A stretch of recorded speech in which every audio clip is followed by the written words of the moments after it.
લુકના શુભ સંદેશમાંથી લીધેલું વાંચન, અધ્યાય 7, કડી 11 થી 17 સુધી. ત્યાર પછી ઈસુ નાઈન નામના ગામે ગયા. તેમના શિષ્યો અને પુષ્કળ માણસો પણ તેમની સાથે ગયા. તેઓ ગામના દરવાજા નજીક પહોંચ્યા ત્યાં કોઈ વિધવાનો એકનો એક દીકરો મરી ગયો હતો. તેને લઈને આવતા લોકો તેમને સામે મળ્યા.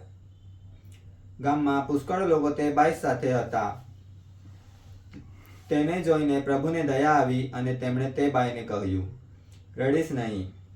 પછી નનામી પાસે જઈને તેમણે તેના ઉપર હાથ મૂક્યો, એટલે ઉચકનારા ઊભા રહ્યા.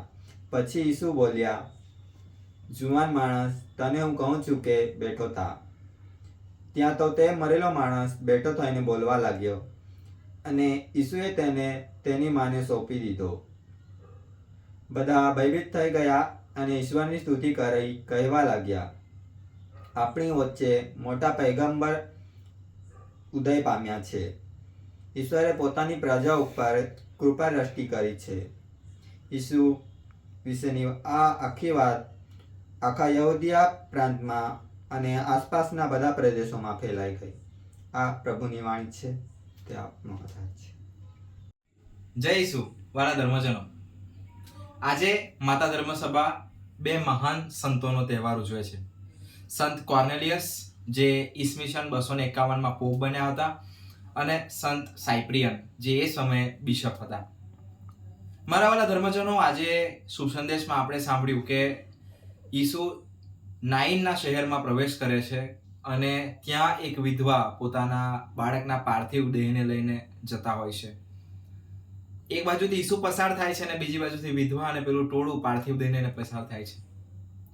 ઈસુ વિધવાને જોવે છે અને એમને દયા આવે છે કે એ સ્ત્રી પહેલેથી જ પોતાનો પતિ ગુમાવી ચૂકી છે અને હવે બાળક. ઈસુને દયા આવે છે. ત્યાં ભારે ચમત્કારની વાત નથી મારા વાલા ધર્મજનો, પણ વાત છે એમની દયાની. ઈસુને દયા આવે છે અને પેલા વ્યક્તિને જીવતો કરે છે. કહે છે કે યુવાન, હું તને કહું છું કે તું ઊભો થા. અને તે યુવાન મૃત્યુને પરાજય આપી જીવન પામે છે. આજના સંતોએ પણ કંઈક એવું જ કાર્ય કરેલું. જ્યારે સંત કોર્નેલિયસ પોપ બન્યા 251મી ઈસવીસન 251માં, ત્યારે જે સામ્રાજ્ય ચાલતું હતું ત્યાં ઘણા ખ્રિસ્તીઓ ધર્મ છોડીને ભાગી જતા, કારણ એમના પર ઘણા અત્યાચાર ગુજારવામાં આવતા હતા. અને જ્યારે તે લોકોને પાછું આવવું હોય ત્યારે ઘણા લોકો એમનો સખત ઇનકાર કરતા. ત્યારે સંત કોર્નેલિયસ દયા દાખવીને તેઓને યોગ્ય પ્રાયશ્ચિત રૂપે પાછા સ્વીકારવા તૈયાર થયા. પણ ત્યારે ઘણા લોકોએ એમને ના પાડી. એક પાદરીએ ના પાડીને કહ્યું કે હું જ પોપ છું. અને એ સમયે સંત કોર્નેલિયસની સાથે સંત સાયપ્રિયન, જે બિશપ હતા, એમને ઘણું સમર્થન આપ્યું. બંનેને સાથે રહી, બંનેની મિત્રતા સાથે રાખી તેઓએ દયા દાખવીને તે લોકોને પાછા ખ્રિસ્તી ધર્મમાં સ્વીકાર્યા.